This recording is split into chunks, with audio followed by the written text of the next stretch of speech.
This is We Burlesque. Hi, this is Taryn Garters. Hi, this is Ivy Ferry. My name's Lorena. Hi, this is Charlie Quinn Starling, and you are listening to We Burlesque Season 9.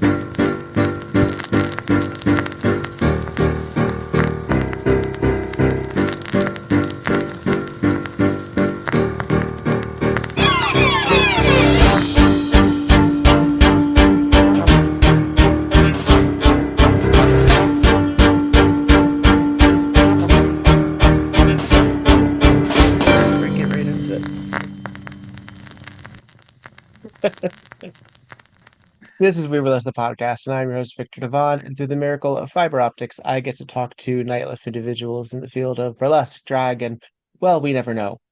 Today, I'm very excited to have Pistol Holliday on the line. Hello, hello. Hello there. How are you? I'm doing all right. I feel like we never get to see each other except in very specific dressing room situations where we're like rushing to get ready and then waiting a long time and then rushing to get ready and then waiting a long time. Uh And then, last we saw oh each other was yeah, Tulsa, right?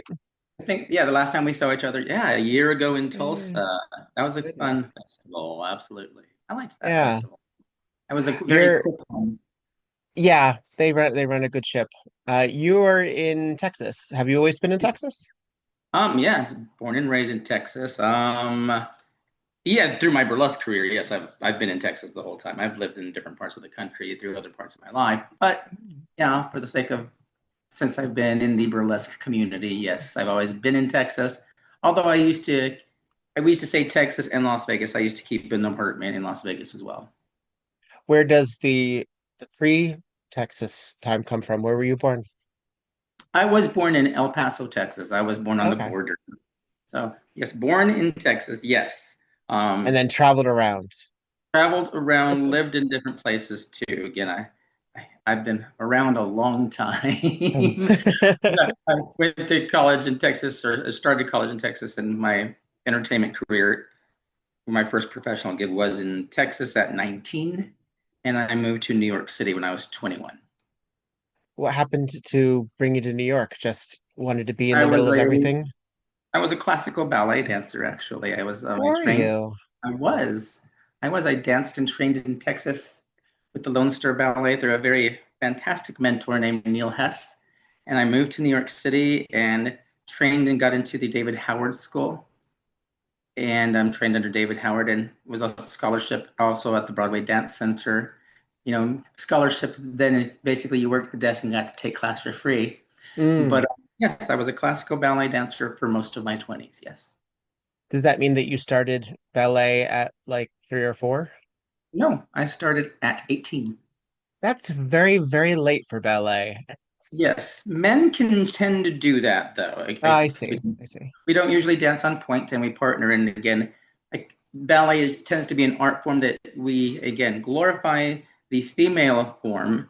And again, it's kind of like we kind of do in burlesque. We are secondary, usually the men are.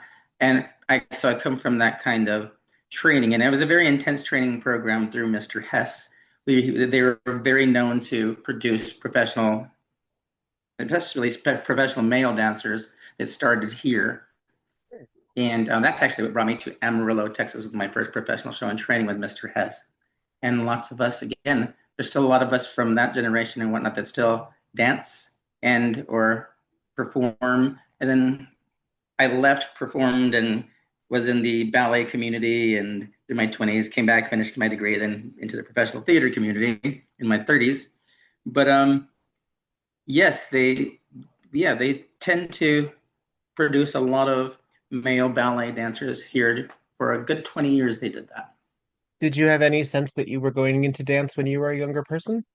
No, I knew I was going to be an entertainer and performer. I was always an artist. I did a lot of theater. I sang in the choirs, did all those things. And I also did the other aspects of, had a very athletic family that, we had to play sports and all those things. This is the 1980s. So I Mm. played baseball and t-ball. I ran track and I played football until I was a freshman in high school, but 5 foot, 830 pound. I was never going to be a professional football player. So there was that. But I mean, yeah, I was actually on the varsity track team when I was a freshman, and I was actually 14 years old at that. Ah. Was there a certain expectation? This is something of a leading question because I feel like the answer has to be yes, of masculinity in your household to be such an athlete and then dealing with At that? that time, yes, there was. I came Yeah. from a very masculine family. My father was DEA for the El Paso Sheriff's Department. I have a lot of family in law Wow. enforcement. I mean, I have actually I have one of my uncles right now is the current sheriff of Tucson, Arizona. So I grew up with that. I was very independent, very individualized. I knew who I was very young, that fit well with my parents young. I think at that time they were very worried. This was the Mm, 1980s, and a lot of us at that time it was expected that we were gay. We were going to, it was the AIDS epidemic, so there was yeah. that. So I think there was a lot of fear. That I had that kind of fear as when I was a, youth. When I was a little rambunctious, horny little gay boy. And so 14 was I knew what I liked, I knew what I wanted, and I knew I was going to leave home. I knew I was going to other places at that time, and I left home when I was 17. Got my first professional gig as an entertainer when I was 19. Came to Amarillo, Texas, and danced with Mr. Hess. And Mm, by the time right before I turned 21, I moved to New York City, and I had been in the Lone Star Ballet, got it in guest the Gillespie Ballet in Long Island, and yeah, it was things you did in your 20s. A dancer's career tends to be a little limited, and I did start late. And I also, again, I got into a few companies, but I have very kind of short legs for your typical male ballet dancer. mm. So I knew I was going to just be kind of core to ballet, and I didn't feel I was a core to ballet person. I actually had a theater training too. I studied at the American Conservatory Theater in San Francisco. I was in San Francisco in 1997. Goodness. For I was there when yeah, I remember I was there when Princess Diana died, and I remember living in Market Street and watching this candlelight vigil down Market. I was very poor and living in a flea-ridden residential hotel. But yeah, yeah. So my entertainment career did start in classical ballet and theater. Wow. So, as someone who is both an entertainer and also deals a lot with the back end and administrative, because you're also a producer and you've directed and you've had to handle a lot of the less glamorous side as well. Where do you think that duality really comes from? Is that something that you sort of have to force yourself, or is that ingrained in some way by training? I think for me that came like later in life in my 30s being a business owner was these things of transitions natural for me. No, it's that flaky little performer. That's all I wanted to do. In fact, though, now I consider myself a more of a producer and director. I'm a very reluctant performer. It's not where I prefer to be actually. It's very odd because as I tell people, as a bar owner, I'm a bar and venue owner in Texas now as well, and I had a partner very smart in business. My partner didn't even graduate high school and made his life on his own, and and I learned a lot of my business sense from him, Hmm. and it was just something that it didn't come naturally. When I was in my 20s and early 30s, my money would burn holes in my pockets. I couldn't save a dime to save my life, and that's just as things do happen. I think that's something that I grew into. I had retired from entertainment from 2007 till I got back into it in about 2014, and it's actually been more lucrative having that business sense and doing that later in life. In 2014, I was already in my 40s at that time, and having a business and a big life changing event happened that year. My father passed away in 2014, and it was one of those things. I was like, what am I doing? Why am I kind of had a venue built in the back of my barn because I wanted to host local entertainers, and I saw burlesque and wanted burlesque entertainers. And the locals that were here, I told them, hey, I'm going to do this show. I have a theater and a ballet background. I know nothing about burlesque, but I'll learn about it. And I go to Las Vegas quite often. My partner likes to go and gamble, do the things, and do the biggest things. And so every trip I went to burlesque, I started taking at the Las Vegas School of Burlesque with Chacha Velour and Lily Star and Buttercup and Aya Punt. Oh, Yeah, Aya. Aya Fontaine and Lulu Roxy, a whole bunch of them. And at that same time, I got a job with Evil Dead the musical to re-choreograph the show on the Las Vegas Strip. So I knew the director, and I met him for lunch, and um, I had seen the show, and I had watched the choreography, and I told him that, well, I like it, but the choreography is stolen. I've seen it on YouTube. And this is a show on the strip already. So I re-choreographed the show while I was going. I eventually became the director before I resigned. And I also started auditioning. I auditioned for Rock of Ages, first role was Stacey Jackson. I got a call back at that time. He was at the Palazzo. And then I auditioned as an actor for another show called Sordid Lives, and I got the lead. So that fell in the same time where I started taking burlesque classes, and the teachers there asked me, hey, do you perform? I was like, yeah, I do. And so it kind of all fell into place. I'm from the very last class from the Las Vegas School of Burlesque that performed before Cha-Cha retired, and that school doesn't exist anymore. Mm-hmm. So I got to perform in the final show, which was my first booking in Vegas. But because of the show that I did here, and I did take those burlesque performers here from Amarillo to the Las Vegas Burlesque Festival at that time, we all went to classes and did all those things, and kind of Pistol Holiday came through that time. It wasn't intentional, but it was just, it kind of fell in my lap, and Vegas made a lot of big changes that became part of the film industry quite in the same ways. Our executive producer from Evil Dead was a film producer and person I met during that time, who's now my best friend. They were, kind of making that transition in their film, and I was, again, reluctant about that. But even now in the film industry, I'm known as more of a producer, director, and I've even choreographed. When I act in film, I think for a lot of them it's a surprise then they realize that that I have a little training. So because I'm just, even in the burlesque community, I'm not one of those producers that has to be in every show I produce. In fact, I would say about 90% of them I'm not in, because I do. I said, going back to that question of the duality of it, Yeah. I was a performer first for many years, and I know I find it for me it's secondary. I'm very excited and happy that people still want to see me perform in my 50s. That makes me, Yeah. it's kind of neat. I didn't think that would happen. Well, I think personally, when I was starting in burlesque, I didn't have a lot of mentorship. I hadn't met a lot of like the New York icons like Tigger or Pork Pie or Joe yet.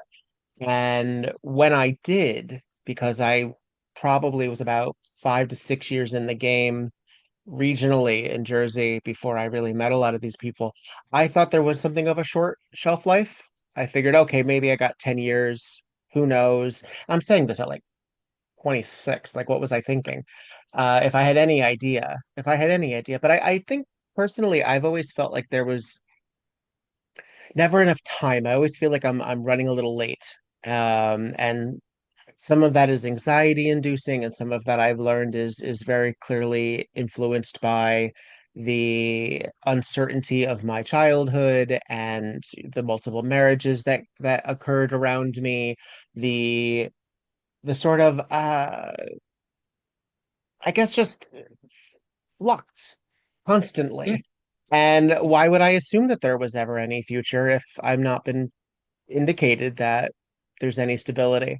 So Right. when I started working more regularly and started saying, oh, I actually have to really try to maintain, a lot of really great things kept falling, as you said, into one's lap. But I do think it takes a great sense of not just character, but just conviction to maintain, even if things just occur. And I don't know Mm-hmm. if that's an astrological thing. I don't know if that's something that's, What's your sign? I'm a What is Virgo your sign? personal. I Oh, am a you're a Virgo. Virgo. Okay. Yeah. And September Alex 1st. says the Virgo. I'm a Libra. Yes. I am the day after Oh, Valdez. wow. Yeah, I know. Every time he posts a meme that's something like, what was like the number one song of your birth year, or the number of, I'm like, oh, I don't have to do that now because he just did that. Alex just It's did it. gonna it's Oh, gonna so it's gonna be the same you're even the answer. same year as well. Yeah. That's awesome. I did not know that. Oh, that's Yep, yep, fantastic. yep. And then, as I said, Alex Valdez was the first person that got me an out of town booking when I was kind of getting into burlesque, doing my online homework, trying to find people that I would identify that it would be, hey, well, I do this, again, it being another female-dominated art form. And I Sure. come from ballet, so that's okay. So I Yeah. was one of those, it may help me kind of keep that humility of going where the glory should be. Mm. Again, from that, or I don't even know if should be the correct terminology, but just where it was based on who did it first. And Hmm. the history is very important to me. And even like I said, at the first burlesque festival I went to, I took from Legends, I took from Tiffany Carter, I took from Vic Carroll at that Las Vegas burlesque festival we went to. And it was just that wealth of knowledge. But it was me looking online, and the Brotherhood of Burlesque were the first male performers I found on social media. So I kind of Mm. secretly stalked them. And there's some performers that I'd met here that went and kind of connected us. And so Alex got me a booking at the Three Kings Tavern in Denver, and that's where we met in person. And that was Mm. my first out of town booking. And that's now, I'm coming up on, I've been involved in this community. I started here as Pistol was created on August 1st, 2014, so almost 11 years. And Yeah. that booking was about 4 months after that. So Ah. I just kind of moved forward and they liked me. So Yeah. That's the thing. As long as self-doubt may creep up, and as long as other people keep saying, "Oh yeah, when we want you," oh, okay, then I should trust that. You know what? Maybe well, I should. I thought I was done. I thought I had a career already. I did stuff. Yeah. In the ballet world. I was in the theater world. I just wanted a few little local things in my little bar venue in Texas. I'm like, kind of like a little local, let's have little fun shows, like a kind of Yeah. community theater type thing. And it just all kind of fell into place. Like I said, my dad died, all those things. And going to Vegas, I auditioned for the first time in 7 years. And it's taking class, and burlesque was never part of the plan. Film was never part of the plan though either. I feel very blessed, very lucky that I get to do things again. I know I understand that feeling of thinking your time is up. I can only do this for a certain amount of time. I felt that careers I've had. I even felt that when I feel that now and getting older, and I've had a lot of difficult things this year. My grandmother died, my mom died, Mm. had a cousin just died this last week. My family's gone through a lot this year. My partner's had a lot of health issues in the past few years, and it reminds us of our mortality. So as I'm getting older, I always feel like I'm rushing against the clock. There's so much more I want to do, but you do feel that way. You do feel like how much time do I got to do this? And then real life things take precedence sometimes. Hmm. Well, But there's. when it does put things in perspective. Mm. I like the perspective it puts in things that are important. I like it puts the value of what we do as artists. It changes it. It makes us really appreciate and love it. It's to me, it's being a creative, being an artist is the only way Mhm. I know how to heal myself with the things that are going on in real life that you can't control. And I grew up always thinking that it did it through me my whole life, and it's had to do it for me this year. It's one of those. I don't think I would have progressed or been able to keep going this year had I not been able to pull back and remind myself that it's important to do the things we love to heal ourselves. I wouldn't. It breaks my heart for those that don't have that. I think we forget how lucky we are to be vessels of art forms that were around before us and will be around longer than us. So it's not changed my perspective. It's just brought it back to the things I know or have believed my whole life, but Mm. often we get caught up with the big things that happen and the conversations that happen. It's given me the ability to not get involved with some of the nonsense that happens in any entertainment community, not just burlesque, but the fighting, the bickering over Mhm. stuff. I'm going, why are we doing this so often? Why don't we just enjoy what we do and just kind of love it? And that's just where I'm at now. I hope to keep that. No, Yeah. we've all gotten involved, and you see things and like you want to chime in, and it doesn't negate from people that are very passionate from where they're coming from. Sometimes we forget to take a breath and just, hey, what are we doing? And why would you? I don't want to do this and feel bad when I'm doing it. I want to feel the joy that I get to still do it and as often as I can and keep getting and improving on it. I never feel like as long as I've been in entertainment that I've ever reached a peak or gotten to. I always think I can still do better. I always want to keep doing better. Hmm. Well, we have Even if the my ability is lacking, even my ability is not the same as it may have been 10 or 20 years ago. There yeah. are other ways that compensate that. Well, we have different perspective than a lot of the youth and per se. So I'm only I turned 42 this year, but as an accidental queer elder in that regard, I don't know if you feel that you've Oh, fallen into absolutely. that. Absolutely. Um, and a lot of that is virtue of just surviving, whether that's the challenges of life or it's, the frequent neuroatypicality that occurs in our lives. But we've seen so much. Like we've seen everything from like the Challenger to 9/11 to the Berlin 9/11, Wall to the Berlin AIDS Wall, crisis, absolutely. marriage equality. Um, Mhm. and I know that, But just being out and gay, let yeah. alone every letter in the whole thing, just at that time, I remember it was much different. And yeah, I remember the first people I ever met that had HIV that were dying, that had full blown AIDS. I remember that. I remember the first people I met that were taking medications to save their lives. I remember that like vividly, Mhm. and it'll always stick with me. I mean, I've almost died several times in my own lifetime. I always tell people, I mean, I don't know if I should even be here anymore. So, and then the realities this year of having, you know, the last of my parents die, the last of my grandparents die, and my parents weren't very old when they passed away. My dad was 60 when he died in 2014. My mom was 70. They both had type 2 diabetes as well. Mm. My dad was on dialysis died at 60, and I was diagnosed with that this year as well. After that, so I was going to go. Well, I'm 53, and my dad died at 60, so it kind of give me a little kick in the ass to hey, kind of get your stuff together, Mhm. start thinking about your health a little bit. So there was that. Well, I think also as artists, we have this sort of self-imposed, but also sort of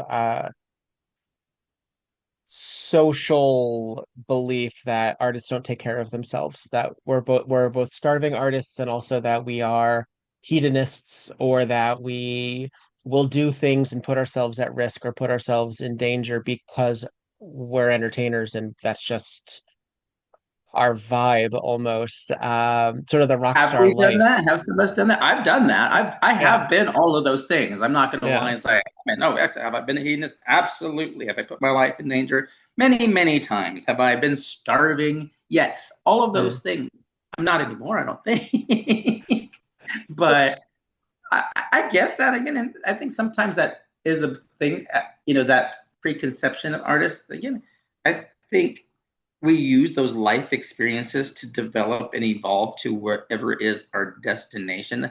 You remember being young and as a starving artist, just starting, going and having I hope one day this is what I get to do. And you think you're going to be rich or famous or this or that. And there's nothing wrong with any of that either. Again, I'm just excited that I still get to do it. Yeah. And we get paid.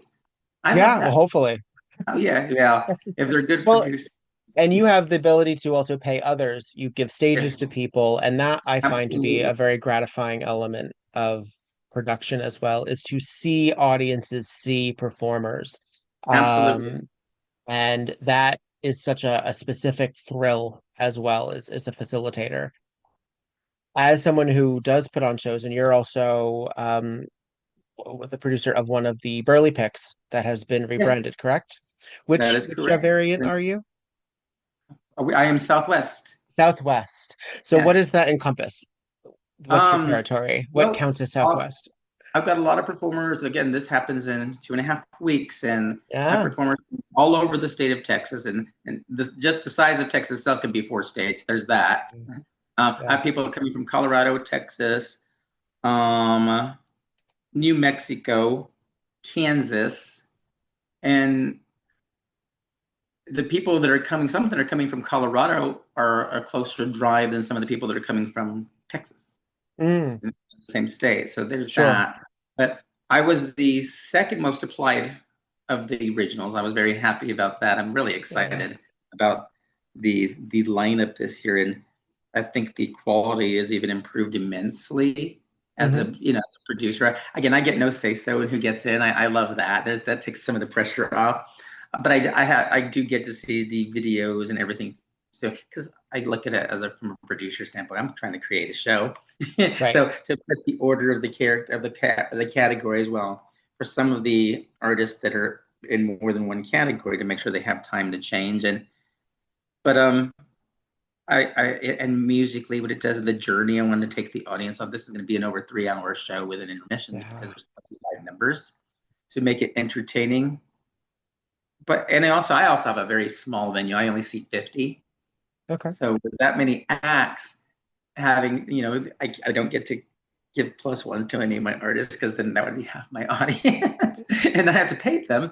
But Yeah. I also in the last few years to producing here and even in Vegas with the Queer as Fuck show, I make sure that I have again. Maybe I come from a very privileged place that I have the finances to pay my performers and artists, even if the show doesn't sell. I always make sure I have that because I think when you're depending on just the door split to make sure you're paying and then you're losing money, Hmm. that can be daunting. I have the thing that's fortunate that not only as a producer that I am the venue owner here as well. When I'm in Las Vegas, I get my venues for free because Mm, as a bar owner, I get to talk to a lot of them at night. This would be your split. This would be my split, and I'm there to. They know that I'm there to make them money as mhm. well. So it does help having that kind of business knowledge. I've had other co-producers at times that have gone to places in Las Vegas trying to get us venues, and I'm like, can you that live there, and I love them, and it doesn't. It's not for any kind of lack of trying. I have a little knack of being able to go in and make that happen because I come from a business itself, Mhm. and I have a different background. A lot of people still, whether we know it or not, have a block when it comes to you're doing a burlesque or a drag show. And because I worked on the strip as well as a director and as a producer in the film industry, and each film that I've worked on didn't wasn't started from an Indiegogo fund; they were financed already. So that reputation has helped me secure venues for free in Las Vegas as well. Mhm. I'm fortunate from that aspect that because sometimes the overhead, there's venues for different producers that charge them a fee to use it, and then they have to sell a minimum amount at the bars, and that's kind of hard to do. It's very difficult, especially in burlesque and drag, to be able to do that and sell tickets and cover your overhead. So it took a long time to get here to that position to do that. I know some producers do get sponsorships as well to help them with that as well. I've never done that. I'm not against it. I haven't had to do that yet, but I might have to do that someday. I wouldn't. I'm not against doing that or even doing that to increase what we can do for the entertainers when they bring in to increase salaries Mhm. for to hire qualified technical people, stage managers. Because I find that important as well. Often when you're a producer, you're wearing multiple hats. Someone doesn't show up, you have to kittens. Someone doesn't show up, you have to do. I know how to run a soundboard and a light board, so Mm, that helps as well. And that again, I commend everybody that goes into this, especially producers. Again, that really are producing. I don't producing again. This is no shade to anybody. Producing is not just putting your name on a poster. yeah. It's it's not. And again, I've had people, I'm like, whoa, okay, yeah. I don't get any glory by putting my name on a poster. I get that. And I get the enjoyment of producing. I like to work all the working parts together. That's where I think is my strongest suit, is I know how to put teams of people together that know stuff that I don't, but are stronger at things than I am.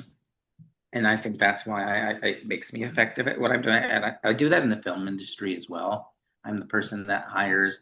I mean, usually, my main jobs now is the unit production manager or the line producer. So I hire the directors, the talent. But I also just know how to put together teams of people that know more about stuff than I do. And that really helps. Hey, this is Viktor Devonne. I know it's difficult to strategize how to spend money and where that money should be going, and I thank the folks who have found some way to support financially this podcast. Massive love to the people on patreon.com/weburlesque. Thank you very much to Courtney Jones, Dottie Rebel, Charlotte Strudel, Paris Stilton, Luna DeLay, Goosey Gander, Roxy Reverie, Faye Havoc, Tiffany Lane, Madam E, iRed, Shimmy LaRue, Curly Bright, Oliver Swisky, Sebastian Crane, Alex Collode, Bo Bridges, and Stormageddon. Love you very, very, very, very much.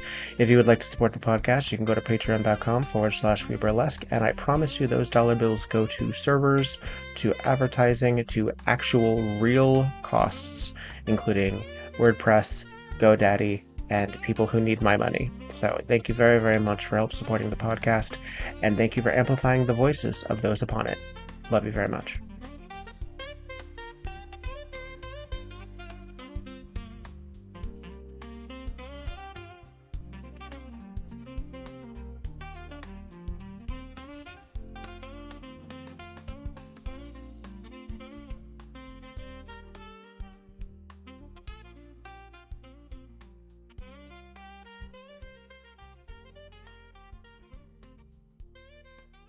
It's very important because delegation, it's more than actually just delegation. It's also assigning roles and not just roles that you know that you can't do, but roles that you know that you can trust that person to handle. Because Yes. you also want somebody competent. You also want somebody And they're important who roles. will be copacetic. Yeah, and they are important roles. I think often people think some of the things and roles that people do, like in burlesque, that the kittens or the stage manager, people think it's just some kind of throwaway jobs, and they're not. They're not. Or the technician's just hitting a button or whatnot. I'm like, no, there's a lot more to it. It happens in the film industry as well. I've seen people that do fundraisers that offer a job or as a perk, be a PA for the day if you buy into this perk, and like that's a real job, and that's kind of insulting for PAs. I'm a PA sometimes. That's it's considered the low on the totem pole, but it's not. I mean, they paid well on the PA. It's kind of nice, but knowing that all these moving parts are essential and not negating what they do, I'm a stickler about, let's do these jobs. If you're going to do a job, let's at least give it the effort to do it as well and correctly as possible. Again, any job you do, anything you do, and I feel that way. That's just my work ethic. I've been in those positions when people weren't kind and thinking they could treat you differently, but then I'm also in the position where I'm the executive producer and the boss and the one that's paying. And sometimes I think people need to remember that every job is a job, and you never know who is who or what is what, because you may be wanting a job for them later. I've been in those positions. I've always be kind to them, always be respectful. I know we're in a community, and all entertainment communities, there's a lot of very extra people. We're a little extra ourselves, and I'm great with that. But I don't think it should take precedence over professionalism and showing up and being kind. On time. I'm a stickler for time. Anybody can tell you that my biggest pet peeve is people that aren't on time. And I get that. We're like, but you're saying that because I was late today, aren't you? No. I didn't even think about it till you just said that. No, but that's the thing is I hate being late. I grew up with a mom who was always late, and it would drive me crazy. And I then was I thrown out of departments when I was late. I wasn't allowed to go into a dance class if I was late. The doors were shut. If I showed up late again, did I always practice it? No, I had to learn the hard way. But in your defense, you did. I was going. You did exactly. I am running late. You did message, and a lot yes, of I did. people sometimes won't even do that. You're there, you're a producer, and you're waiting 15, 20 minutes after the call time. You haven't even heard from them. It's they think it's not a big deal. I mean, you call. I'm like, but as the producer, you shouldn't have to do that. Right. You have so many other things you're doing. I just had a show. I had one performer that was late, and it's Hmm. funny. One of the out of town performers, who's one of the executive producers for Birthday Kiss, Ivy, she goes, "So how late was she?" I was like, 7 minutes. And she goes, and of course, I love that you knew exactly how late she was. And I was like, and I called her, and it was fine. But she was like, "Oh, I thought I messaged you." I'm like, "No, you did not." It was a local performer, but again, and it's not no shade. I'm not going to throw any names out there. Yeah, yeah, It's yeah. just I still stay on that. It's not from a position of I'm trying to be this. It's more of a I just is how I function. I don't know how else to function.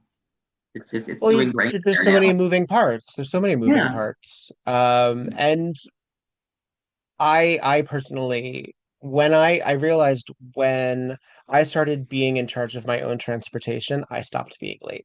Yes. And that was a big realization that okay, that's a priority for me. I Mm-hmm. and that's not and when I had a co-director, I would find that one of the things that we would argue about was time management and how long things took. And like, oh, well, calls at such and such. Like, yeah, but that's not our call time. Our call time is Exactly. before that because when people show up at call, hopefully a little early, we have to have answers for them where they're going to go, what they're doing, or what have you. Um, I and I know that recently a lot of it. Hmm? I recently had a very similar conversation. It was in another Yeah. show a year or two ago that executive producers or one of the producers, I was asking them, so what time are you going to be there tomorrow? I was like, and they told me, I was like, well, I'm going to be there at this time. Was one of the producers, which was an hour ahead. Or they're like, well, I was going to wait till, it was going to be like about 30 minutes past the call time. And I was like, why would you do that? And again, they're like, well, you already have that. I'm like, and again, this is no shade towards anybody, but I just remember stopping going, but you're one of the producers. And I'm just going to put it this way. I was kind of, but I'm very abrupt. I was like, well, we have a very different definition what I think what professionalism is. As producers, we should be there before any of the artists and performers, and we should be there the entire time. And afterward, especially in our communities, you don't know what's going to happen. You don't know if there's going to be some discernment or disagreement, or you have to be present for that so that you can make a educated response onto what's going on. Hmm. If you're not there, then it's someone's word that you just have to take. You shouldn't be doing that from my perspective. And especially in this day and age, they had a guest that went into the dressing room that shouldn't have been in there. And then someone's going to say they felt unsafe or they were a predator. Those kind of things, by being on time, you can manage that in the best ways that you can and be Hmm. able to, and you know more. And especially rushing in at that time, you're doing so many things and so many moving parts that now that didn't happen. I'm just saying that it just gives that example that I've given because you Yeah. do see when that happens in different organizations and different stuff through our communities in different cities. You're going, oh wow, that probably could have been avoided. And then you see a lot of this bickering and a lot of this social media call outs to destroy each other, which I'm not a fan of. I'm not. But you always wonder if something as simple as time management, I think, can solve a whole lot of that, in Hmm. my opinion. Hmm. It's it's a discipline, and I know that there are so many moving parts outside the world that affect what can occur. Mm-hmm. So if you can do everything you can to make it as effective as possible. And I know that again, there's sort of a culture behind being late. We have what's referred to often as drag time, which then co-opted into burlesque I've heard time. that, or I've Yeah. heard that for less But time. that's not a theatrical tradition. No. because you start at 8:08 or you start at 7:37. Hmm. There are times there's a tradition in that as Yeah. well. And so many things are sort of scheduled within an inch of their life as well. That I remember I was doing a bar show in New York, and if we started late, there was a strong chance that we were going to bump into what was coming after us. Exactly. And some of those things you can't bump into because sometimes that's a viewing party and TV is going to be on time. Absolutely. It, it's because you come from other forms of entertainment before you got into the burlesque community, I think is why that is Mm. ingrained in you. I had a conversation about this with Egypt Black Nile. She was one of my judges last year for my BurlyPicks, and she comes from other forms of entertainment. So Yeah. things are very ingrained with her. And we had that, it was a great compliment from her. I love her in so many ways, besides who she is in our community, but just those kind of professional conversations privately. She's one of the most mild mannered people that she's, that don't know her, don't realize. I mean, she's so Yeah. soft spoken, but Soft. she's Yeah. very, very professional, very on the par about those things. Um, and she gave me one of the highest compliments going, I can tell you come from other entertainment because of how you do things. I was like, she goes, and she knew, she goes, it's just, and it is no shade against anyone in our community. We're bar performers mixed with professional performers, that from other mediums, that it doesn't make anyone more valid than anyone else either. Again, Yeah. because again, this, it just, those are training things that I will always adhere to just from being in entertainment as long as I have. I think it's what also helped me excel in this community. Even if I wasn't or I can't perform anymore, I still think I could produce, which, again, I still prefer producing and those things because I think that way. Again, this shit hurts sometimes when you're performing. I can't do the little Oh. speaks and the stuff as easily as I used to. But, I still can, but Hmm. but I still can do those things. But, it's a lot of work. But Yeah. it's just, again, I'm not telling other people they're wrong. It's just different. It's just a Yeah. different perspective coming from that. Well, it's different for you too, because you've also, as you said, you've been in the entertainment in some fashion, because even in 35 a years. yeah, the classical training, you're still performing for an audience. You're not just Yes, performing for uh teachers who are grading you. absolutely. You're a straight up entertainer, and burlesque is both an art form and entertainment, but so is so much entertainment. And I Yes. often say that burlesque is that intersection between, but so is singing, so is Yes. opera, so Yes. so is film. Like it's not just supposed to be like this masturbatory look at how erudite and clever I am. It also has to be worthy of applause or Correct. reflection And or it critique. and it's also show business. This is Yeah, business too. yeah. And those little things, those little nuances, if you don't follow them, can cost people money in the entertainment business, in the film industry. You go over time, you're not doing in your shoots, and you have to push things on to another day. That costs the Hmm. investors money.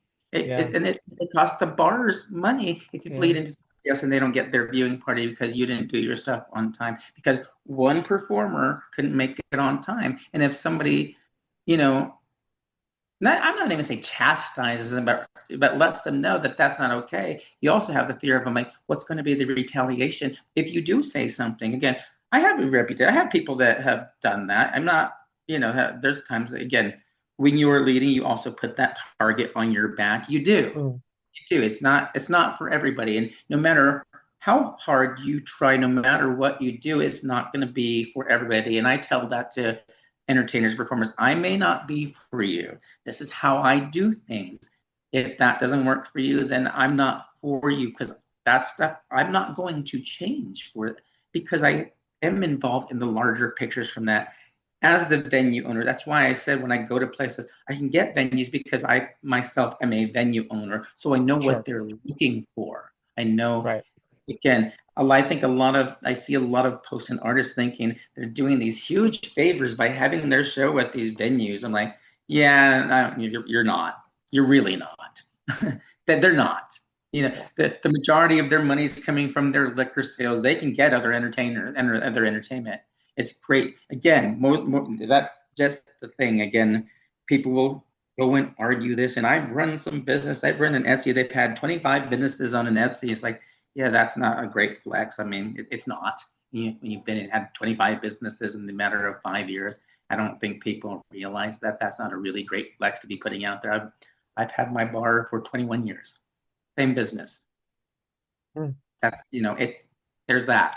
Yeah. And again, longevity comes in different forms. Longevity in entertainment, we're lucky. I feel so lucky that I've done it so long and I'm still getting to it. It's not an easy thing to do. It's not, especially in entertainment is so youth based. Yeah. It is. It really is. I love burlesque that we get to break those barriers, with so many barriers that you can be, and it should be, representative of all people of color, every color in that spectrum in rainbow, all gender identities, all body types. I love that aspect of it because a lot of entertainment is not that. It's not. And again, I come from an art form where it is now. We had weigh-ins. That's part of that art form. And so I love the freedom of burlesque to have that. I love that there again. So I'm so appreciative of that. And the last ism that a lot of people forget that still is, I think, practiced more than any of the others, ageism. Ageism. I think there's still people that utilize. We see that in the queer community. You can get on a site, you can get on your Grindr or on this and that. If you put something that you're of age, you're ready. In the gay community, I'm a grandpa. Yeah. There's that. Again, it's hopefully as we get older and we get to be involved in this community, that's the mark I hope I get to make, that ageism is the last ism that seems to be accepted without any. And we see that with our celebrity culture. We see that in our politicians. We see that in a lot of things. And age does not have to equate values. No. And I know, because if that were true, we would not have had any progressive people in the past. And so the idea of like, oh, they're from another time. Yeah, that time sucked. And people did things to make it no longer that time. Exactly. Yeah. And there's on occasion there are bridges too far, and sometimes people stick at a certain point. I have a great deal of respect for my mom, the woman my father married, who was a progressive, marched on Washington, does advocacy, is an immigration attorney, is fundamentally fighting against systems that we thought we'd be over now. But there are still pieces that she is not quite up to. She'll surprise me every now and then. She'll surprise me with some I don't know, some more enlightened concept of gender identity that I would have necessarily associated with her. But there's isn't still that pieces. great though when that happens? Wonderful. It is great when that happens. But at the same time, you also have an understanding that there's things that she may not have the ability to comprehend because she is from, that progressive as she may be. There's things I'm like, and I think often we're at a good age being in between some of that to understand that doesn't make them bad people sometimes when they don't understand some of those things. And that's what it is sometimes. And I think often we do ostracize people that they might not have that. They may something, older relatives that say something a little cringy. You're like, whoa. You see that on entertainment and old entertainment on television. Whoa, that wouldn't be accepted now. But did it make these people horrible or bad? No. Again, sometimes I often make that equation like, I would like to see if you would have been 20 years ago, 30 years ago, even 10 years ago, be the person to stand up and said that was wrong. You wouldn't have known better at that time. It is great that we are learning the things that we learn now, but that's not quite. And there's going to be some things that we're looking at now that in 10, 20 years, you're like, yeah, we didn't really get that quite right. Sure. Well, because again, we're constantly we're constantly in flux as a culture as well, and things are adapting and changing as they should. And we see that with Absolutely. yeah, we see that with legends and icons as well, with A burlesque lot. folks who have a certain perspective that Lots of them. Lots yeah, of the legends. yeah. You get it. They're from a different, again, it doesn't, and I, they get into conversations, and I've seen people that just go off on some of the legends and stuff. I'm like, come on, guys. First of all, what are you winning when you're winning an argument and belittling, an 80-year-old woman? Yeah, I don't want. Yeah. I personally don't want to be that guy. I don't. That's just not me. That's not a battle I want to win. So, there's times I've had conversations with some of our legends. I've interviewed a few myself. I mean, I've stayed with Tiffany Carter, and I consider Tiffany a dear friend. But I also know her. I'm like, to me, I'm like, everyone's like, oh my God, it's Tiffany Carter, burlesque, lovely grandma. I'm like, Mhm. y'all don't know this woman. She's no stripper from back in the day. She went to prison for public nudity, and I can say this out loud, for giving somebody a blowjob while she was nude, and and then she was in the Civil Rand Institute with the Manson family at the Mhm. time. She told me all about that, and this guy's it's going, and it's a wealth of knowledge to hear those things. It's like, you don't think these women and men, even Bick at times too, when Bick was still alive, I've roomed with Bick at a few things. It's like, oh, Bick, okay. It's understanding that and giving a little bit of grace. I think we all expect grace to be given to us when we make a random mistake that's not coming from a place of malice. It's just a Yeah. mistake. You said something wrong. Again, and I think we need to have a little more perspective on that. Sometimes it's not from a place of malice. Now, I think I we think can we can often, tell. I think yeah, if we and think that's about it, the we can point. tell. When we Yeah. start thinking about it, you can tell when somebody's just being shitty, for Yeah. being an a-hole, and Yeah. just being doing something to be just cruel. Yeah. Yeah, then by all means, yeah, defend what fuck. We come from that generation. We've had to defend ourselves in the day. I mean, I've been called, a faggot and those things, and Hmm. bullied, and someone was gonna kick my ass in the day, and knowing, this faggot bullies back, motherfucker. I've had to be that. So I get it, but I think sometimes we're losing that. I hope people just think a little more that, hey, that's okay. Let's look at the bigger picture here, because I'm still thankful for all those people that did all this before us. And sometimes, yeah, the legends are people, they say some things you're like, whoa, that's not, whoa. Yeah. Let's think about that. And you can have a polite conversation about it, and without getting heated. But the legends, they're people too, and they all bicker with each other too. I've been in the middle of I've seen those broads get into it. Hmm. You're like, Hmm. wow. And Yeah. and they have the snarky, behind the scenes. And I've booked legends together where they're, well, why does that B have get to close the show? And I've seen all that too with legends as well, and I love them, Yeah, I but know. they're just like Yeah. us. Yeah. Well, and that is it's cyclical. Any Yeah. of us who did a uh what do you call it? A extracurricular in Yes. school will see Yes. the same patterns that we'll then see in community theater, that we'll see in Rocky Horror, that we'll see in Renford, that we'll see in cosplay, that we'll see in burlesque, that we'll see in bar culture, that we'll see I love at fetish events. Like Yes. a lot, anytime you have a group of folks, Hmm. particularly folks who are looked down upon, or there's legislation discussing our rights, Yes. uh, you will Absolutely. find some folks that will I I come from different I just perspectives. yeah, I just lost a judge for my BurlyPicks, who was local, but not that's not in the industry, but they're the wife of a politician. And Mm, because I posted again, and there's nothing against them at all. I'm like, I don't know, I love these people. She had to back out because I had posted that she was going to be our judge, and they got some flack from some of their in the community. I was like, wow, that kind of sucks to be under that kind of influence. And again, they're going to be at the show and everything. I just felt horrible because she loved doing that. She was so excited. And she's like, I didn't make this choice. My husband's a politician. That's not, but was I going to be mad and be like, oh, well, you shouldn't do that. No, I'm not going to do that. And I get that again. And I was able to find a replacement judge immediately. But it's just, what a world that I don't come from the perspective of letting other people tell me what I should do it. And sometimes that's been to my detriment.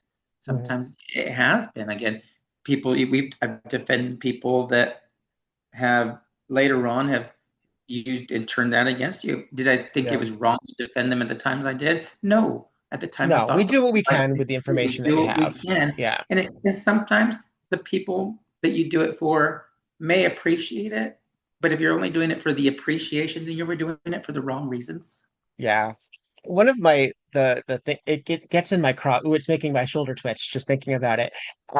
Is when somebody fucks up Mhm. and everyone's mad at them, and then another person says, "See, that's why I never liked them. See, I was right." I'm like, "Well, I'm so glad you had that foresight to not be as disappointed as Yeah, the rest of us who are like, oh shit, this important part of my life sucks now." yeah. I'm so glad. I'm so All glad they, that you that you had that ability.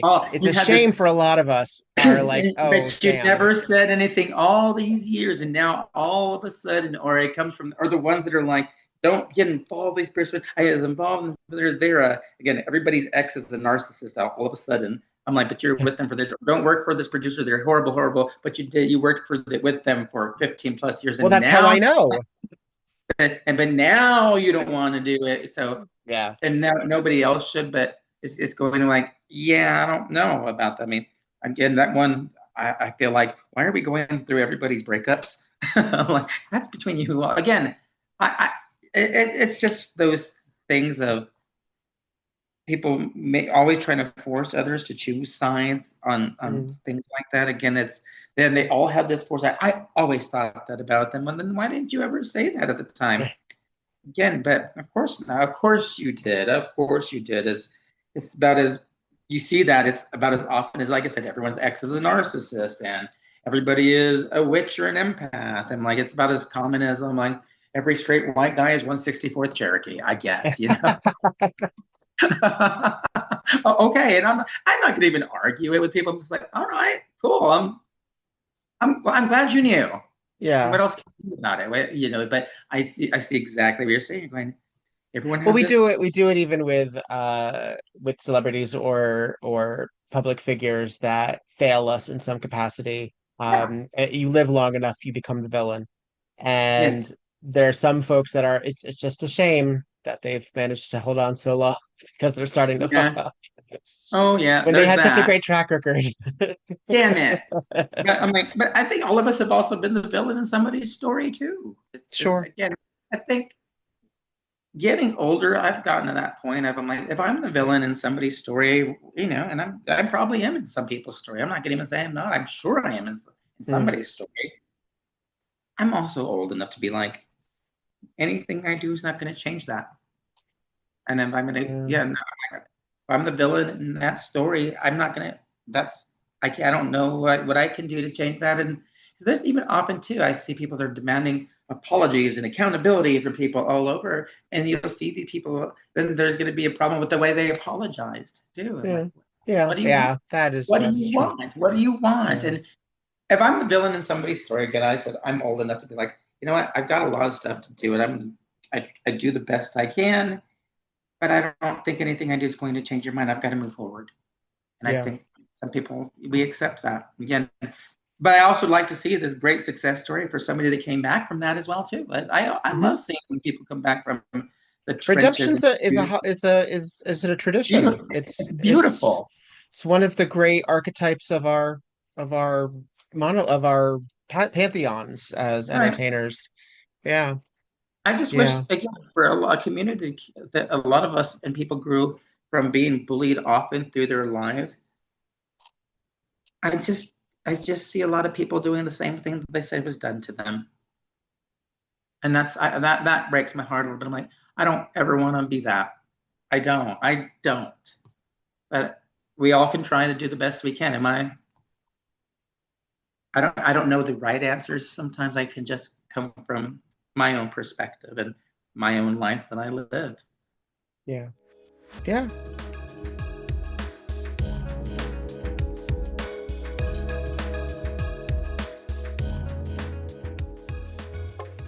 Are you looking for a show where the glamour is real and the stories are juicy? Learning about history is fascinating, especially when it's all glitter and glam. Join May December and me, Iona Fortune, for Let's Burlesque, where every episode dives into the dazzling world of burlesque legends, scandals, and stardom. You can find us twirling it on TikTok, Instagram, Blue Sky, and Facebook. And check out even more backstage goodies on our blog at letsburlesquepodcast.wordpress.com. Because talking about burlesque history keeps the tassels spinning. You can find Let's Burlesque Podcast wherever you like to listen to your podcasts. Papa Pasty. Hey, this is Viktor Devonne, and I like socks. I've always liked socks. In fact, I like socks so much that I don't match them because life is too short. Not because life is too short to find the other one that matches it, but because I want people to see how many socks I have. And I don't always take off my shoes, but when I take off my shoes, I want you to see at least 2 examples of the quality that I am drawn to. And that is why I shop at Foot Clothes. You can get 10% off your first order at footclothes.com and enjoy the luxury, style, and utter ridiculousness that is Foot Clothes. I encourage you to do so, and I want you to do it right now. And I want you to feel comfortable not having those socks match. Get into it. Feel right about it. Take pictures. Make some money off of it. I don't need to see it. You can send those the way that you need to. But you have fun out there. That's footclothes.com. Promo code Viktor Devonne, lowercase, all together.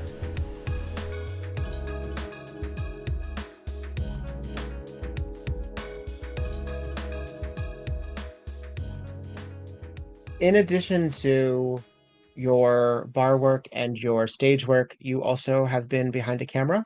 And I wanted Yes. to spend a little bit of time with your fascination, obsession, and reverence for horror films in particular. When did that come for you? Well, I mean, I've always enjoyed horror films my whole life. I was really, again, I love when we got to do your podcast about horror films. That was great. Um, I was fortunate that as a kid, my parents, we went that, we weren't a rich family, but that's something we did was we went to movies all the time, and whether it was horror or adult oriented, we weren't shielded from that. So I was never afraid of the dark because of horror films, because I was something that I always grew up with. Getting into the film industry, horror actually, an independent film in the genres is actually the easiest to make a profit from. Your budgets tend to be a little lower, and more people are with the horror fan base. You can have a profitable horror film for less money than a lot of other films. Actually, there is the plus of that. So that's a business. Do you think because we love like a B movie or Oh, horror yeah, allows that ourselves too. to sort of suspend that? Oh, Yeah. that too. Again, I love a good B movie. Again, I love a lot of the trauma films as well. Toxic Avenger and that. And then I met Lloyd Kaufman. I was on a film shoot called The Last Days of School. That's a trauma film. So, and unfortunately, I get to actually show their films at my bar without paying any kind of anything. I can just show them. It's kind of nice because I know Lloyd. So there's that. But it was just the easiest thing to get into. The first film full feature that I was in was from a horror film director who was doing sci-fi. It's called The Immortal Wars, and that's out there. It's on Amazon Prime. It's the first full feature I appear in. At that time, I was doing Sword Lives in Vegas, and I was working for Evil Dead, and our executive producer was the executive producer for that film. And I remember being on set. The first thing turning around to my friend Bob, who passed away last year. Yeah, it's been a year. Who passed away last year. He was the executive producer and turning and going, why does this all take so long? why are there so many of us just sitting here and doing nothing? What can we do to fix that? And I remember a lot of the answers I got were, well, that's just how film is. And my response was, well, that's a really stupid answer. I'm sure that can be changed. That should be made better. And so that was always my goal when I went into stuff, to run very organized sets on time. Imagine that, on time. And not to have talent sitting around doing nothing and you're having to pay them. I'm like, I like to show up and do the work. So there was that. And that film did well. You know, that's where I met Eric Roberts. I'm actually Eric Roberts' body double in that film as well. But from there, that was my first dip into film, the film industry, and seeing Joe Lujan when he did some of the things. You could tell it's a horror film director with some of the elements in that film. You know, you're like, oh yeah, okay. And just learning and watching how things were done. You know, Vegas was great to be able to do that in, and now in LA too, when I get to work in LA. Yeah, it just, is the horror the only genre I wanted to do? No. It's the easiest it was to get into. I want to do and expand to other types of film. I kind of want to do a Gen X film of us Gen Xers now. I'm working on somebody, we're writing that together. And so that's probably the next project I want to direct. I think I canceled a film I was going to do here in Amarillo this summer because I was the production manager and the line producer, and I was going to co-fund it. But, you know, losing my mom and all that, I pulled back. We'd be doing that right now, actually. And could I have gotten it done? Yes. My best friend was going to come down here, and even the director, Bill Boatman, working with. I think I wasn't in the right place mentally, that I would have been a miserable cunt on set. And my health was kind of started to decline, and gotten the last couple of months to work on my health as well, and eat better and do things, because whether grief does things to your body that I didn't realize it did. Yeah. But taking that step back and having a good close friend, my best friend, say, hey, because you take those things as disappointments and you almost feel like you're failing. We all go through those moments when we don't do something that we've committed to, and you still move forward. And if you don't move forward, you feel like you've failed. And I have that gene in me that, and I didn't do it. I'm a failure. I still have the imposter syndrome in the film community, even in the burlesque community too, that I'm like, sometimes I don't feel like, you know, but to have a friend that he gave me a good perspective, going, Ronnie, you were going to co-fund and help somebody else make a film with another director, and you're handling that. And I'm glad you pulled back. And he even told me, he goes, I'm glad it was your decision. He goes, I wanted to tell you something, but I don't think it would have been a great thing to tell you, because I know how you are. And I'm like, and I'm using my muggle name. I do work professionally with both. Yeah, you do path. I do both. I do both.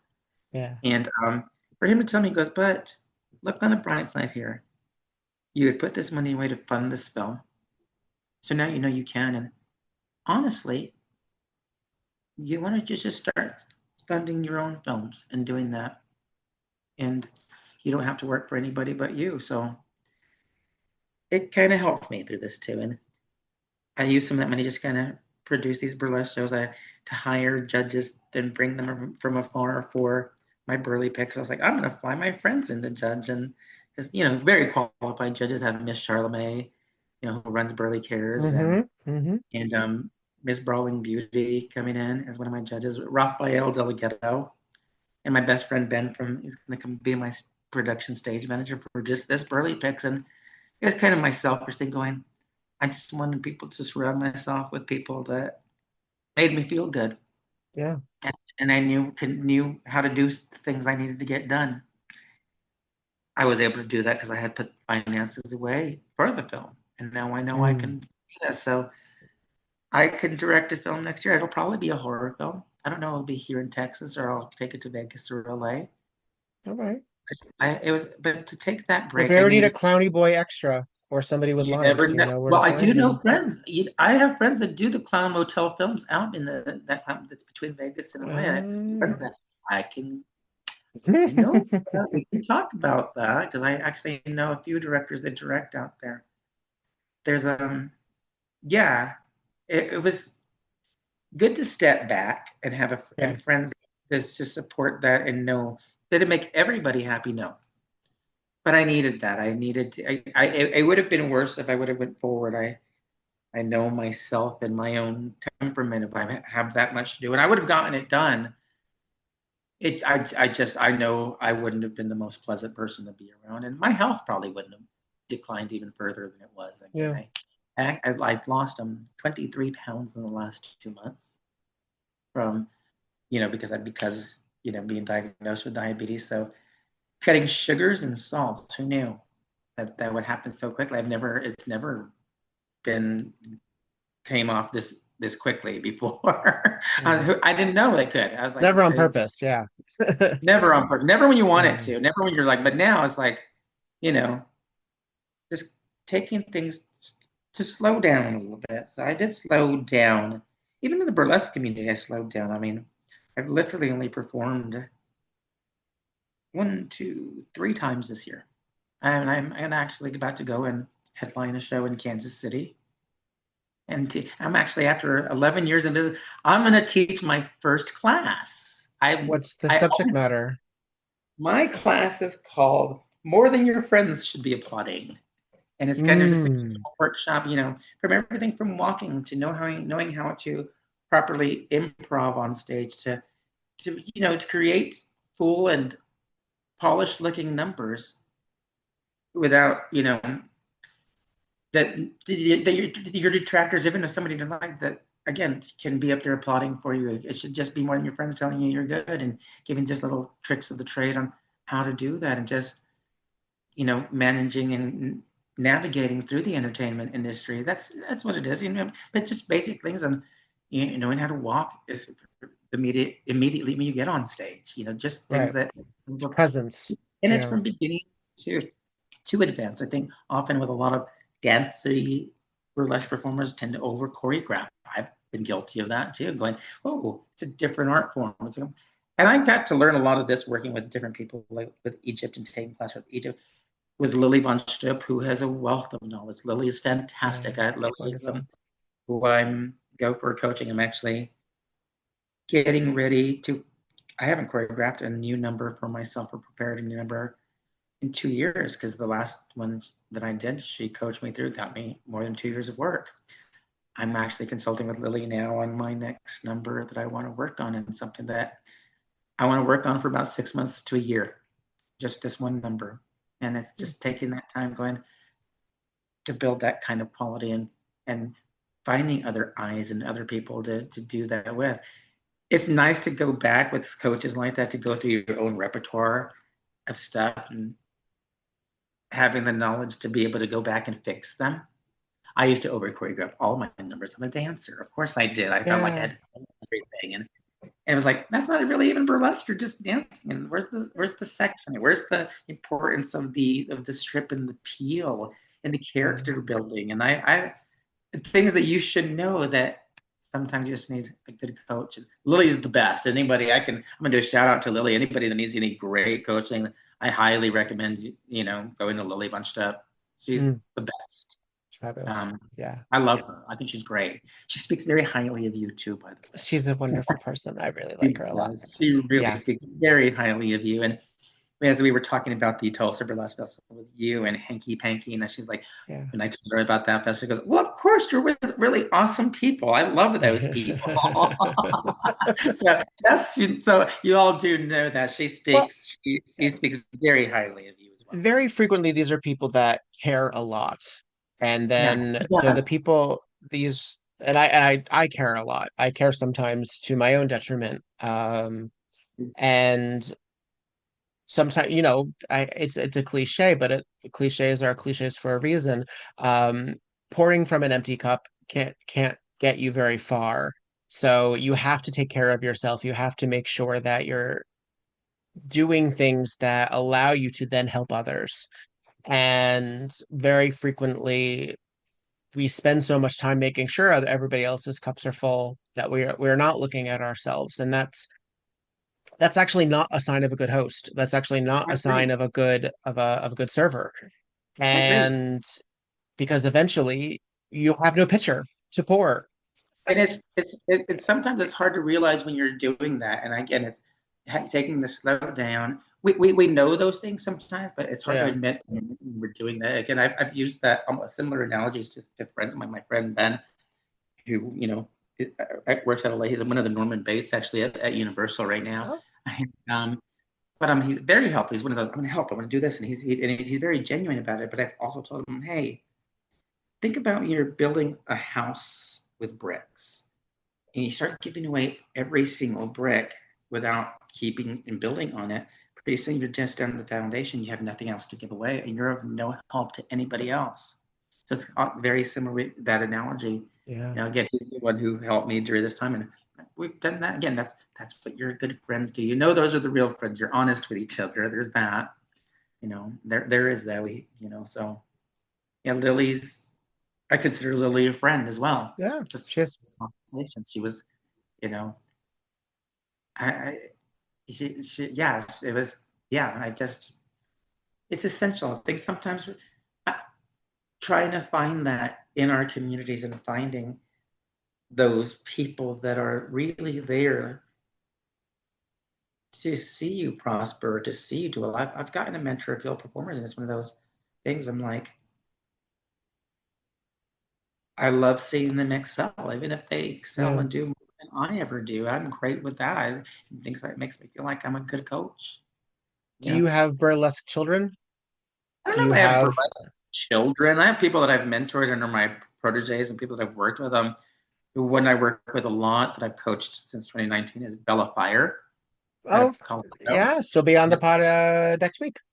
Yeah, that's who I've actually. I was her GLCC coach in 2019 and in 2021. And Gabriella still had it, and then I won it in 2023 because Lily was my coach. But when Bella and I did GLCC those years, we didn't win a single thing. And it's disappointing when that happens or whatnot. But the number we did in 2021 has gotten her work, and it still gets her work here now 4 years later. And got into more festivals. I think that any other number that came out of that particular year, that it's done extremely well. We've gone to festivals together, and I've seen the number evolve, and then we've had those conversations like, we may not have won a trophy or a crown that year, but we won. Got you work. Got you work. That was the thing when Lily coached me a couple years ago. She asked me what I wanted. I'm like the whole competition. I'm like, one, I did this because I wanted you as a coach. I just want a number that's going to get me work. I won. It was nice, but it wasn't my goal. It's cool. Did it make a difference in anything else? No. You get a little crown and that's cool. I'm like, but it got me work, and that was my whole point. I'm in this to get work. I'm in this. Yeah. I like to get paid for what I do. We all like to get paid. Yeah. And I think the festivals kind of give us that option to be seen out there and to get paid and booked. Because anyone that thinks you're going to festivals that you're making money, or anyone, you're not. There's that. I remember the first time I ever got into a festival, I was so excited. I was like, wow. And I love the festivals. It is nice to get in, but I don't get in every festival I've ever applied for. I don't. I'm not what they're looking for, and that's okay. It just, we all want to feel validated by our art again. Yeah, and our peers. We really do. And our peers, absolutely. By our peers. Because we hear the audience applaud. We know that they're into what we're selling. My issue has never been with the audience. I know that I know my job. I know I'm charismatic. I know I do good work. And I know that the work that I do is authentic. I do spend a whole lot of time trying to show that to my colleagues so that they'll let me do it. You're a good storyteller too. I remember watching, again, the first time I ever met you or saw you on stage was at the Hollywood Burlesque Festival with Lily's at that time. Yeah. And you won that year. I did, and I couldn't win shit on the East Coast. So the fact that I won with that act. Yeah, the beautiful act. Thank you. Great story. That was very nice, and that was never promised to me, and that was also very, very, very, very, very cool. Beautiful. And you got your your step down person got it before he was hanky panky. So there's that. Again, I love. He's also such a beautiful, talented performer Yeah. and a good Yeah. person. Yeah. He's always so pleasant. But We have got some good folks. yeah, There's some really like that's the thing. I've been doing this since 2006. wow. And yeah, and it was super I use this word a lot, insular, because we were Rocky Horror Cast that did burlesque. So well, we weren't a Rocky Horror Cast, we were members of Rocky Horror Cast, and then What did you do in Rocky Horror? I first was a Brad. I was Oh first a wow. Brad. Yeah, I was Brad in 2001, and then I by the next year I was a Brad and Frank, and by the end of my 7 years, I had done everyone at least once except Columbia. I never got to Columbia. No, so Magenta I only did on a hat pick night, which we pulled roles out of a hat. So even that wasn't like fully formed, but it was fun. I've directed it 3 times. Okay. I've performed as Frank and as Rocky, All right. and I've choreographed it 4 times. Nice. That's a fun show. I Yeah. love that. And it's Yeah. in local communities, wherever you do it, it's a money maker. Everybody's gonna go see That it. it is it that is it's a good investment, that one. It is. Yeah. It really Yeah. is. The Well, we did royalties the we are very low, which is mm, great. They're not allowed to do that in Las Vegas, though. They can't put that show in a show on the strip or whatnot. There's some things with Richard O'Brien that they won't allow them to do that in Las Vegas. When we were doing Evil Dead, we wanted to bring in Rocky Horror, and interesting. they won't let you have the professional rights to do it. You can do it in a Well, local now it's community. Disney, so you're Yeah, dealing with all of that stuff too. all Yeah, I that fun don't. stuff. Yeah, I didn't Yeah. know it was Disney now. It's the last time I did Rocky Disney Horror owns was Fox. Disney 17. owns Fox now. Oh, that's right. So, That's right. That's yeah. right. I mean, Yeah, distribution's a weird beast anyway. Like yeah, it who is. owns what versus where it's airing. And there's a Streaming lot of has people that completely do fucked that the up. whole But shadow cast and whatnot that don't pay the royalties. You know, it's $300 just to do a shadow cast just to pay you royalties for that. yeah. I've seen again. I love anybody that does Rocky Horror. I'm a huge fan. Huge Yeah. fan. Yeah. And that's another movie that did what it did at Yeah. its time. And yes, language has changed since then. Yes, behavior and awareness and all of that. But there's something about it that I will give an automatic pass to. Um, Partially because it is not only of its time, but it is timeless in that regard. Yes. And it's also it's for a lot of straight people, it's tourism, Mm-hmm. but for queer people, it is a landmark. It is a And landmark.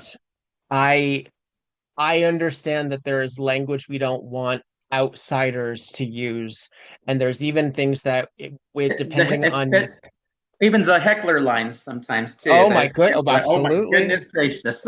absolutely Oh wow. we had quite a few. Um yeah, one of the reasons that there was such a massive cast split in 2001 was because the week of 9/11 they were afraid of what some of the lines might be. Oh, wow. I didn't know And that. there I was a didn't. big cast split that started with that and then had a lot of other issues too because I've seen Rocky Horror uh, at the Angelica in New York as well, too. I love that theater. One of the written theater. mm, So they still do it often at the Angelica Theater in the East Village. yes, yeah. The first time If I that ever is saw it, I saw it there. if that's the same theater that it was however many years ago, I did shock treatment there. It should be, yes. Shock treatment would have been at the Angelica. Yeah, I did. I was Ralph for Oh I have my wow. badge somewhere. I don't know where he Oh, is. that's good. I gotta find My Rocky DTV Horror. badge. Oh yeah, Oh, we did technically the official DVD release party. We did the oh, because how it was cool. really hard to find prints of it, so they Fox allowed the DVD to Mhm. be broadcast. There Yeah. was a spell in my younger career where I did a lot of played Frank and Rocky. I did Hedwig. I was Hedwig as well. Oh, And then I yeah. also was Angel in Rent. Ah, So it's kind of neat to go yeah. through your own queer history and and remember those things and just the different parts of Different your. heels that you've worn.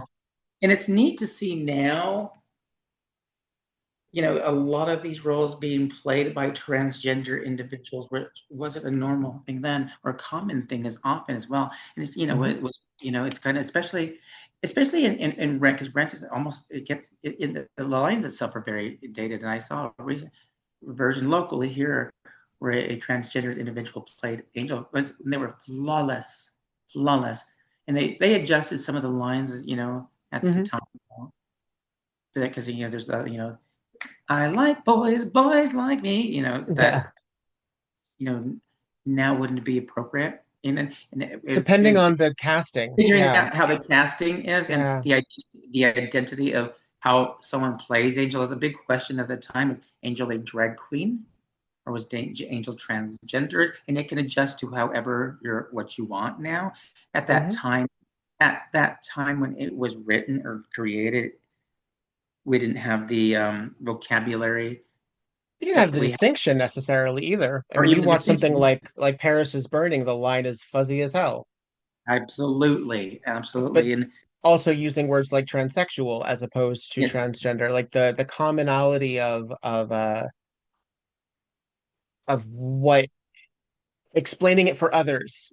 It was sort of yes, secondary. Like everybody, exactly. we ourselves, Well, we have our shorthand, we're good, but having to especially figure out like how the to call it to yeah, Frankfurter was identified as transsexual when it was created. right. So he's a Transvestite. Yeah, transvestite, and yeah. with Hedwig, is actually transgendered. Depending on one's, I mean, even I've seen that argued too, Yeah, because so it's depending on the situational as perspective. opposed to it's a lot Yeah, of and it's the perspective of it too. yeah. Again, having And a, I like that. I like that. I do That's too. the I figuring do. things out like that. I don't find that inherently I don't find problematic to be an inherently deal breaker No, for they're me. gonna. I I mean, like discussing I it just and like those figuring shows things to be out. good and enjoy. I love all many Yeah. of those shows, Yeah. and I've seen so many versions of them. And I love seeing even in the burlesque community when they do, homages to those shows as well. I'm always like, oh, that is so exciting. I've never done Yeah. one in the burlesque community, but it's who knows. But There's still time. there There's always is still time. time. And Yeah. then that's the thing is that those of us that go through our community that our branding or whatever we're putting out there as whatnot. I mean, the last few years I went back to cowboy, which is how I started in the community. Hmm. But the first stuff that I ever did, festivals, was classic. It's kind of odd that when I bring something all from different times, they're like, "Oh, I didn't know you did that." I'm like, I do more than cowboy. And I had people that even I misidentified me, thinking I was white and straight during some of this phase. I was like, Trade. "What?" I'm like, oh, bitch, I want to put on some heels and a wig, and we'll see. Yeah. It's Yeah. all good. And I'll start talking in the vernacular because I grew up on the border, and I'm like, and that's something, and I've lost my accent in the time. I've just been around a lot of places. When it comes back when I go home to El Paso again, I was there a lot this year, not the greatest things, but Uh, I have a brother who's in his late 40s who still does lowriders and all that. I'm like, did you grow up speaking both English and Spanish? um, I can speak both. We were predominantly English in my house, Mm. but my grandparents only spoke Spanish. My mom was born in Juarez, so I do Mm. speak both. But we predominantly spoke English in my house. Was that so? Do you think that was sort of like an assimilation kind of thing? Yes, Yeah. people do this. Like then again, my grandparents and my mom. She was the only one of their children that was born in Juarez. So my mom was never even a citizen. She was legal citizen, legal immigrant, but she was never a citizen, so she never got to vote or anything like that. And she hated the current administration, and yeah, but Yeah. my grandparents came over, my grandpa, and when they came and brought their 8 kids, I'm all like, that over there, my grandpa was a baker and all that. When they came over to the States, he got a job as a janitor, and he was a Hmm. janitor at my high school. My grandma was the lunch lady, and and I'll always remember that because then I, go home or go to my grandma's house at lunchtime too, and different things, and see my grandpa at school, at the janitor, and all my aunts and uncles. Went to the same high school. My parents and all my aunts and uncles. I had an uncle that was in the same grade as I was as well. Hmm. And it's just a huge family. Both of my parents are from 8, actually. We're Mexican, of course we are. Mexican. My dad was Greek too, Greek and Mexican. So I have a little as well, but predominantly Mexican. Before I let you go, and I thank you for being so gracious with your time and talking about so many things, so many goodness No, we gracious went all things. over the place, and I I talk a love lot. it. I love it. It's what this is for. It's what this is for. I want to talk about your tattoos because I think of you as a tattooed gentleman, and I want to ask, when did your interest in self-decoration begin? And do you even remember what the first one was? I do. She was my first when I turned Ah. 18 at Medusa Mhm. because I'm part Greek. You I did was a whole like, lot at 18. 18 was a big year for you. and 18, kind of my rebellion. I got my ears pierced. I remember because I knew my dad wouldn't like it, and I got a tattoo. But when I went into the ballet community, I used to have to cover them up. I Oh, didn't have. sure. I had a few. I had her and a few, and that scorpion and a couple of things. And Mr. Hess, we all have our Mr. Hess, and he'd be like, and he had the droopy eye. He'd talk very low. I'm so sorry. You're going to have to get those scars removed. But I used to have to cover them up with makeup on stage, and I had Hmm. piercings. I'd have to take the piercings out to partner, and I would dye my hair all these random colors back then. But I'd have to spray it dark for ballet class. I had sprays, so I wouldn't get in trouble. Ah. So I started getting a little heavier in my ink that year, 2014, the year my dad died. I was one of those things. I'm like, I work for myself. Yeah. Yeah, no, but maybe before 2011, I just started. I had my chest piece done that year, and the reason I got that done, I had 2 years before that I got shingles, and so I Hmm. had shingles and I had scars across my chest here. So I got this. I was in visiting Miami, Florida, and I was like, I'm gonna go to a tattoo parlor. I was like, maybe I'll get that covered. And they did this huge outline chest piece, and it was painful as hell. But it just kind of got addicting after that, and for like, yeah, I'll say 2011, 2012, like that. 2014, my dad died, but I was already starting getting a lot of ink. And in fact, I haven't gotten any new ink since 2018. But and the last one was this one under here, which I got in Las Vegas. Mm. I went to a tattoo parlor there, and because we needed it for a location for a film set. So I told them, if we do this, as you see, I get a lot of work done, and I knew a tattoo artist that they knew back before. I'm like, so they recommend you all. I'll get any work I get done here whenever I'm in Vegas through you all. So I kept at my end of the bargain. We got the location for free. But a little negotiating for a film is called Space Captain and Callista. It's a film about adults with autism. I actually am a supporting role in that film. Hmm. Playing a guy named Ronnie. I'm like, but most of them are actually, it's Greek mythology. Most of my tattoos are all Greek mythology. It's just kind of a reflection on another aspect of my life. I am, Yeah. a Smidgen Greek as well. My last name is actually Greek. I mean, most people think it's Hispanic. Nanos is actually a Greek name. That makes sense. Yeah. Yeah, so yeah, Yeah.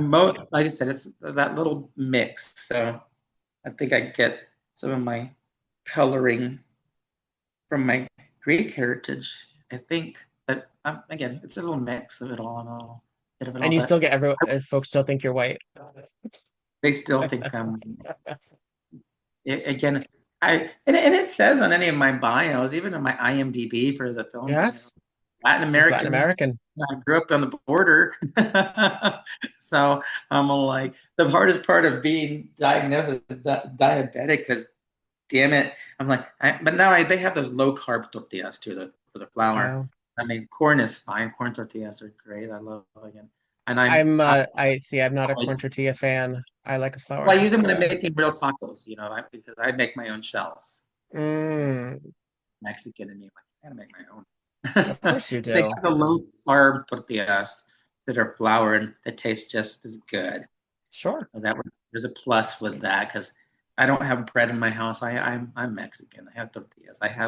And even a fine way to do your free fried beans. I make my beans in the crock pot, Uh-huh. and then instead of refrying them, I put them in a food processor, so it's the same texture like you're doing refried.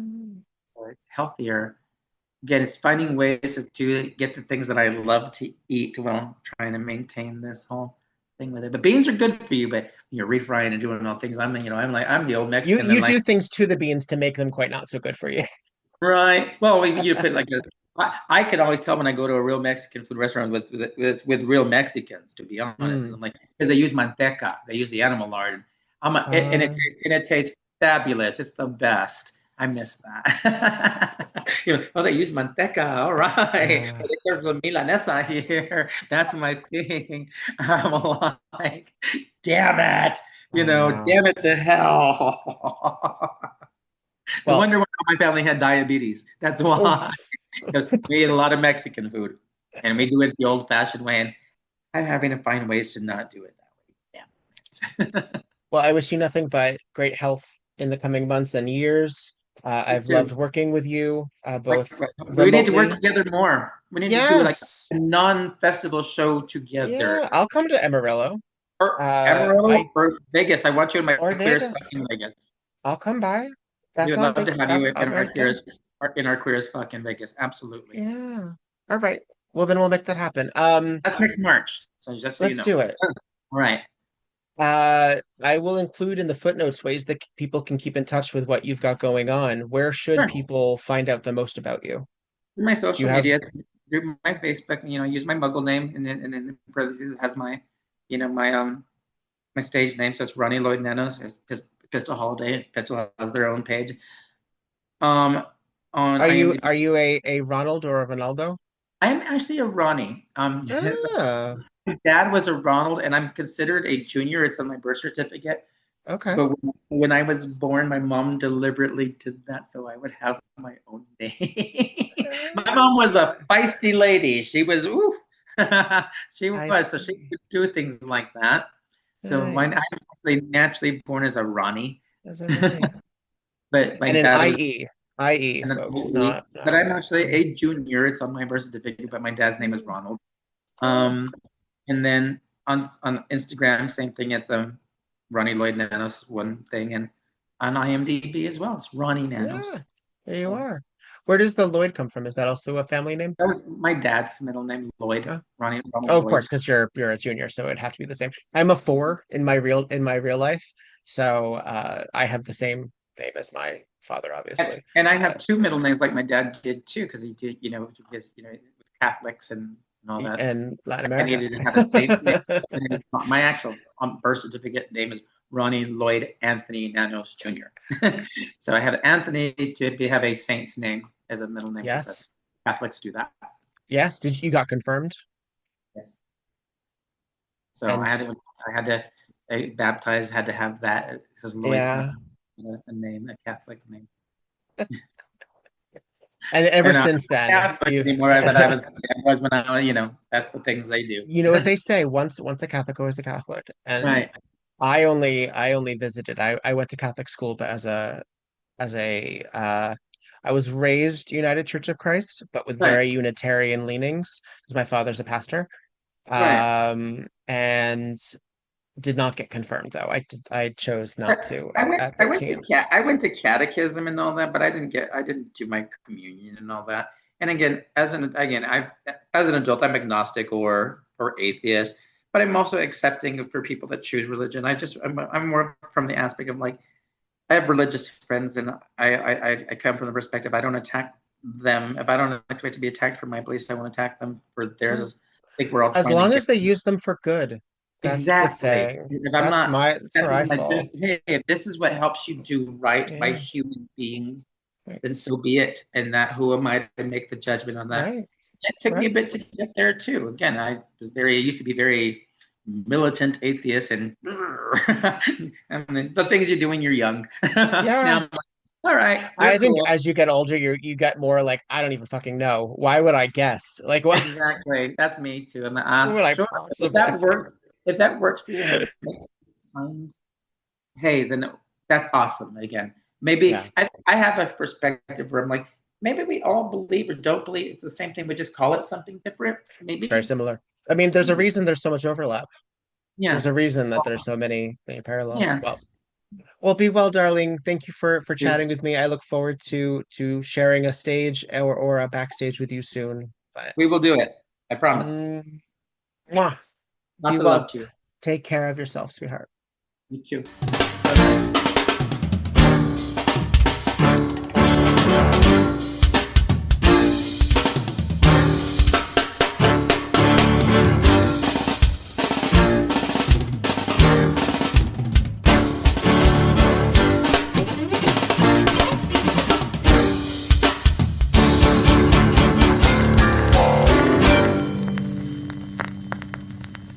We Burlesque the Podcast, created, developed, and edited by Viktor Devonne. Podcast artwork by Logan Laveau. We Burlesque the Podcast cover art photography by Atticus Stevenson. Theme song, On a 45 by This Way to the Egress, used with permission. All incidental music via Pixabay under the expectation of fair use. Please visit WeBurlesquePodcast.com for notes on this and every other episode. Follow We Burlesque and Viktor Devonne on just about every platform, and support the podcast via patreon.com/We Burlesque. Don't got the cash? Please follow, subscribe, and give 5 stars on every platform you can get your hands on. It really does help. All original material is owned by Viktor Devonne and White Elephant Burlesque Corporation. All other materials property of their respective copyright. No infringement, while likely, is intended. This episode and all episodes thereafter are in memory of Lucky Charming. Miss you, friend.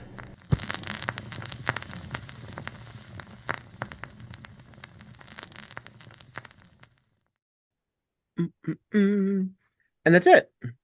Woohoo! Tonight on Murder, She Wrote. Hooray! Hey.